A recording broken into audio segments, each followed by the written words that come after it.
Anstey, perfect out of the gate. Great shift, sweeps a little wide.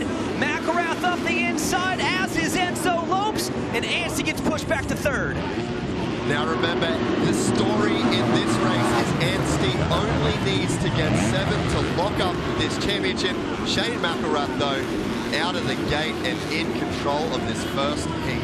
Picking up right where we left off in Sweden a week ago, the battle late. Oh, McElrath with a little kick out there, but the battle late was between Lopes and a hard-charging Shane McElrath, who leads the way. And Jace, this man has been on the gas since the first lap of practice, and now he's got clear track. He's on his way. Yeah, Shane McElrath definitely came to race today. Oh, you see the boys are getting dicey. That is only going to help. That's only going to help Shane get away. Yeah, Shane's got the clear track. Conditions are the best they'll see all night long. And for Max Anstey, if he wants to win this race, a quick pass on Enzo Lopes would put him in position to make that charge. But it looks like they've settled in. Colin Park now sits fourth as Shane McElrath continues to check out on Enzo Lopes and Max Anstey. And this might be the best that the track has been all day. We might see some crazy lap times get laid down early in this race as these guys try to sort out this pecking order early. McElrath ripping through the whoops. He's up over 2 seconds right now. Here comes Anstey around the outside. Lopes tries to play it cool up the inside defensive, and Anstey's around, and now it's his shot at some clear track and a clear run at the number 1. Now let's see if Max is going to go after Shane. This right now, if it stops, he wins the championship. How hard does he go now? Well, that's been the question you and I have had all week long. Is it about the title or is it about the race win? And he told us earlier today in qualifying, he told Kristen Mead, I don't really even know the math. I'm just here to race. So my guess, you're going to see a hard charging 99 right now. He's going to take a run at Shane. Lopes settles in third. Colin Park fourth, Cody Schock is up to fifth. And there is some traction on this track. It will dry out throughout the night. Practice and qualifying was really dry. So Jace, I have to imagine right now they're kind of reevaluating the traction underneath them. Yeah, and a lot of these guys were making big bike changes early through the day. I wonder how many guys changed from the Super Bowl or from their qualifying into tonight.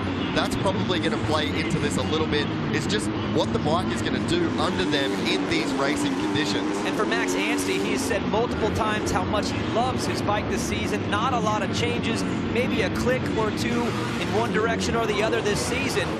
But for Shane McElrath, if there were changes, they were made in the right way. He has pulled out 3.5 seconds on Max Anstey. Look, we've spent a lot of time talking about the championship and how important it is for Max, but how about for Shane showcasing for the teams of World Supercross, hey, I haven't got a win yet as the #1 defending rider.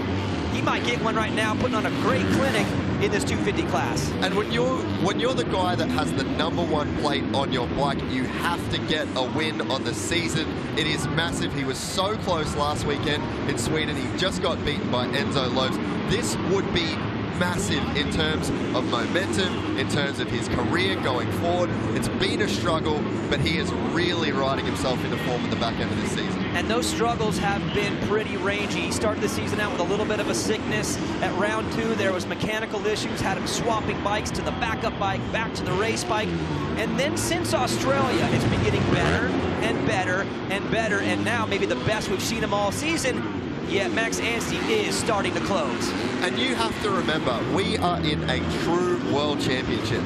5 continents over 6 weeks. These guys have not been able to ride. They haven't been able to test their bikes. That is a massive factor for these guys to deal with week to week in this championship. And how about the track conditions? I mean, I think back to the opening round in Buenos Aires, hard pack. Then we go to Vancouver, super soft and ruddy.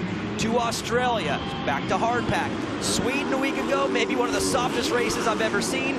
And now back onto the hard pack. So talk about the range and difficulty on the track as well. These guys have been really put through the ringer this 2025 World Supercross Championship. And you just get so little time on the track to change. You think about the bike setup that you would have been running in Sweden to this. It's chalk and cheese. You only have a couple of sessions on the track.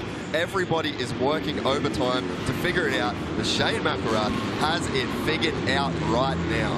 And Max Anstey is reeling him in, little by little, on the clock. He's under 3 seconds.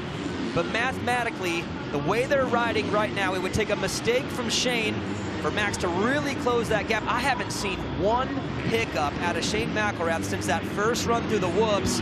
And maybe Max has a little more speed, Chase, but it's not enough in a quick 8-lap sprint. Well, and these laps are counting down, and we are only a couple of laps from crowning a champion if it stays like this.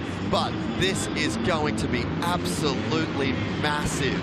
Massive for Shane's confidence. And think about the overall team title that we're going to be handing out right now as well. You've got the Pipes Motorsport Suzuki team versus Quadlock Honda. There is a Quadlock Honda out front right now that is adding to that tally as well. Stacking the points for the team championship. Max Anstey, again, said earlier, I'm not worried about the championship. Math is on his side. A 7th or better in this race. And this man right here will be your 2025 World Supercross champion as he continues to drive forward, chipping away, now almost to 2 seconds. Little mistake right there. And for Max Anstey, I have to imagine just getting the championship over with and getting it out of conversation might help him as well, because as much as he's tried to avoid it, we have not let him off the hook. And I was at Star Racing the first day that Max came back from injury.